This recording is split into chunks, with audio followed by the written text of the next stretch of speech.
आखिर चिराग पासवान के लिए सॉफ्ट की हुई भारतीय जनता पार्टी, क्या चिराग पासवान को मिलेगी मोदी मंत्रिमंडल में जगह? इन सभी पहलुओं को विस्तार पूर्वक जानेंगे। नमस्कार, प्रेस जागरण में आपका स्वागत है। मैं हूं स्वाति। खबरों के अनुसार लोक जनशक्ति पार्टी के राष्ट्रीय अध्यक्ष चिराग पासवान को भारतीय जनता पार्टी की तरफदारी करने का फल मिलने लगा है। चिराग पासवान ने 2020 के बिहार विधानसभा चुनाव में एनडीए के तब के साथी दल नीतीश कुमार की जेडीयू की लुटिया डुबो दी थी और यही वजह था कि नीतीश ने चिराग की पार्टी को एनडीए से बाहर का रास्ता दिखाने पर बीजेपी को मजबूर कर दिया था। इतना ही नहीं, उनकी लोक जनशक्ति पार्टी को दो भागों में कराने में नीतीश की कम भूमिका नहीं थी। इधर चिराग तमाम प्रतिकूल परिस्थितियों के बावजूद बीजेपी के प्रति अपनी निष्ठा जताते रहे, खुद को पीएम नरेंद्र मोदी का हनुमान बताते रहे हैं।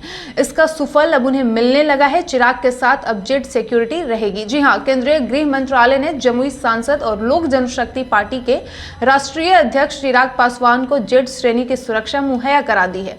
उनकी सुरक्षा में अब 33 सुरक्षा गार्ड तैनात होंगे। आईबी की रिपोर्ट के आधार पर चिराग पासवान को यह सुरक्षा दी गई है। राजनीतिक जानकार इसकी वजह चिराग पासवान की बीजेपी के प्रति निष्ठा बताते हैं। हाल ही में हुए बिहार असेंबली के उपचुनाव में चिराग पासवान की पार्टी लोक जनशक्ति पार्टी ने बीजेपी उम्मीदवारों की मदद की थी। नीतीश कुमार की पार्टी जेडीयू की लुटिया डुबोने का श्रेय भी चिराग पासवान को ही जाता है। चिराग को जेड कैटेगरी सुरक्षा मिलने के बाद कयासबाजी भी शुरू हो गई है। माना जा रहा है कि जल्द ही मोदी कैबिनेट में होने वाले उलटफेर का लाभ चिराग पासवान को मिल सकता है। मोदी कैबिनेट से उनके चाचा और लोक जनशक्ति पार्टी के दूसरे गुट के नेता पशुपति पारस की छुट्टी हो सकती है। उस सीट पर चिराग पासवान को मौका मिल सकता है। इस बात को हवा इसलिए भी मिली है कि कुछ ही दिन पहले चिराग और उनके चाचा पशुपति पारस ने अलग अलग केंद्रीय गृह मंत्री अमित शाह से मुलाकात की थी।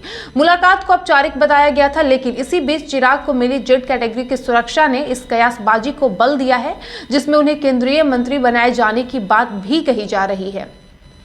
अगले साल होने वाले लोकसभा चुनाव में भाजपा छोटे दलों को अपने साथ जोड़ने के पक्ष में है। बीजेपी एनडीए के कुनबे को बढ़ाना चाहती है। अगले साल 10 राज्यों में असेंबली इलेक्शन भी होने हैं। उससे पहले ही बीजेपी ने यह टास्क पूरा करने की योजना बनाई है। वैचारिक विरोध के बावजूद मोदी सरकार के विकास के एजेंडे पर सहमत दलों को बीजेपी अपने साथ जोड़ना चाहती है। बीजेपी महामंत्रियों की मंगलवार को हुई बैठक में मौजूदा और भावी सहयोगियों को लेकर मंथन हुआ था। बीजेपी अपने मिशन साउथ को सफल बनाने के लिए गठबंधन की शर्तों को लचीला बनाने पर भी विचार कर रही है। इसी रणनीति के तहत चिराग पासवान को भी बीजेपी अपना सहयोगी बना सकती है।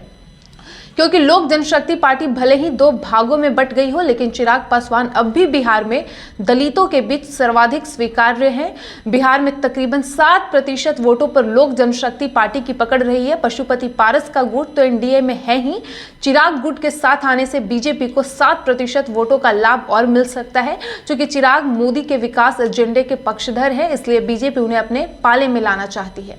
अगर वीडियो पसंद आया हो तो वीडियो को लाइक और शेयर करें और इसके साथ ही हमारे यूट्यूब चैनल प्रेस जागरण को भी सब्सक्राइब करें। धन्यवाद।